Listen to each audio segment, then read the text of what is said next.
Hello, Phil here from Wings of Pegasus, and welcome to another analysis video. On the agenda tonight we have Yngwie Malmsteen, and I did a video last night on Michelangelo Battio, and Yngwie's name came up quite a lot in the comments, so I thought I'd do another video tonight just to cover some of Yngwie's playing and maybe kind of compare their playing styles a little bit as well. So it's going to be a bit of a technical weekend, but let's get Yngwie up on screen, and this is going to be his performance of arpeggio from hell.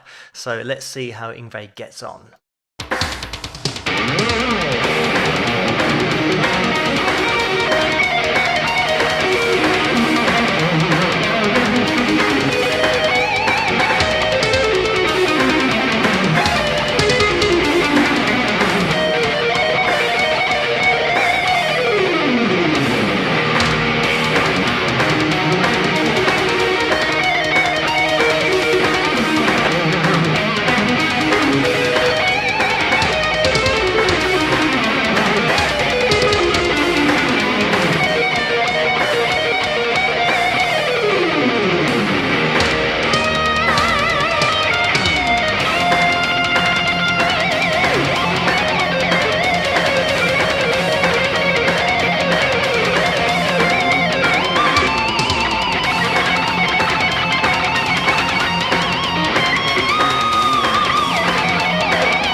I'm just going to stop it there because I want to dive in and compare how Mike played guitar that I analysed yesterday and how Yngwie plays guitar as well, and more specifically looking at their right hand. So what we found with Mike is that he was anchored just with his little finger and third finger at the top of the guitar, and he just had that gliding motion where his whole hand and almost his whole arm would move up and down in relation to his pick as he was ascending and descending scales.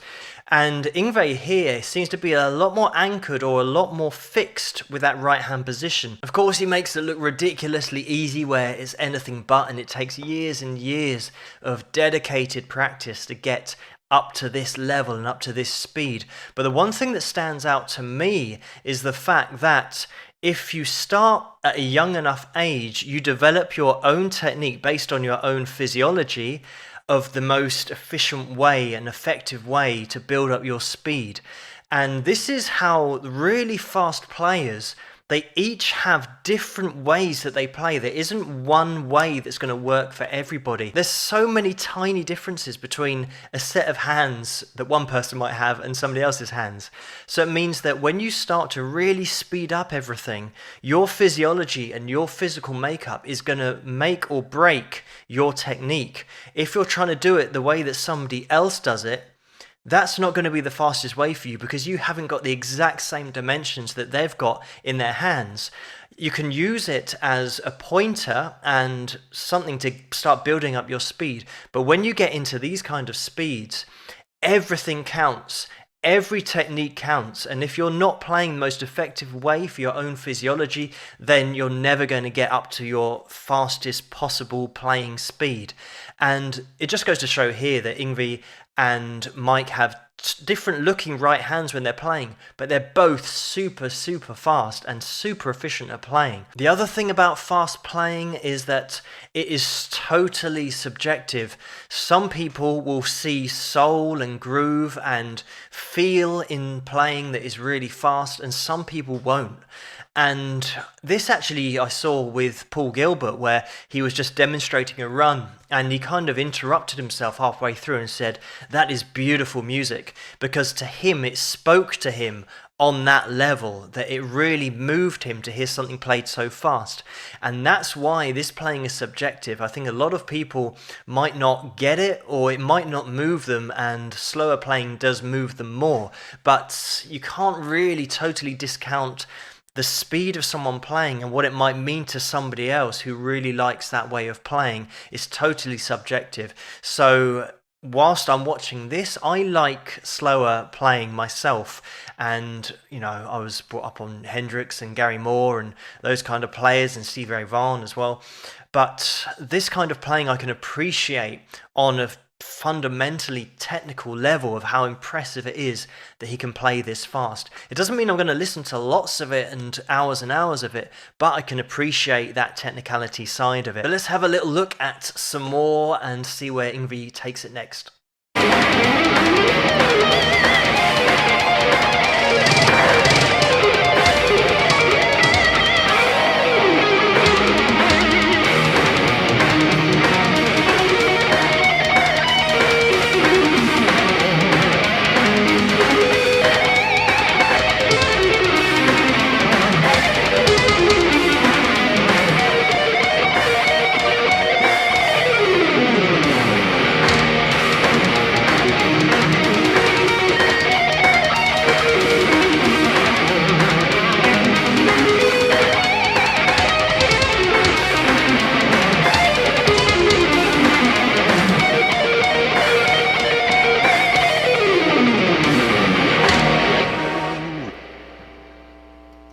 And there we have it. What a great solo that was, and what a great example of top speed technical playing.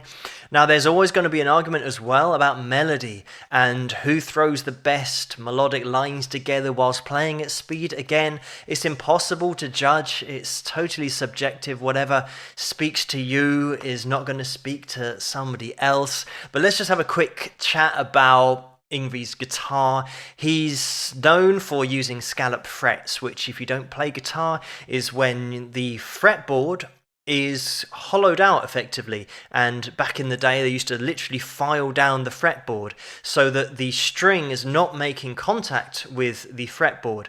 So it's a different way of playing, and you have to be careful if you are used to playing on a fretboard and then you're pushing the string down and you're not making contact with the fretboard anymore. It takes a little bit of adjusting, because if you push down too far, the note is going to go sharp, and it's going to keep going sharp the harder you push. So it takes a lighter touch to play on scalloped frets. Whether it makes it any easier to play fast, I'm not sure. I think you just get used to playing either on a fretboard or on scalloped frets. I think the technicalities of it, there's pros and cons for both of them.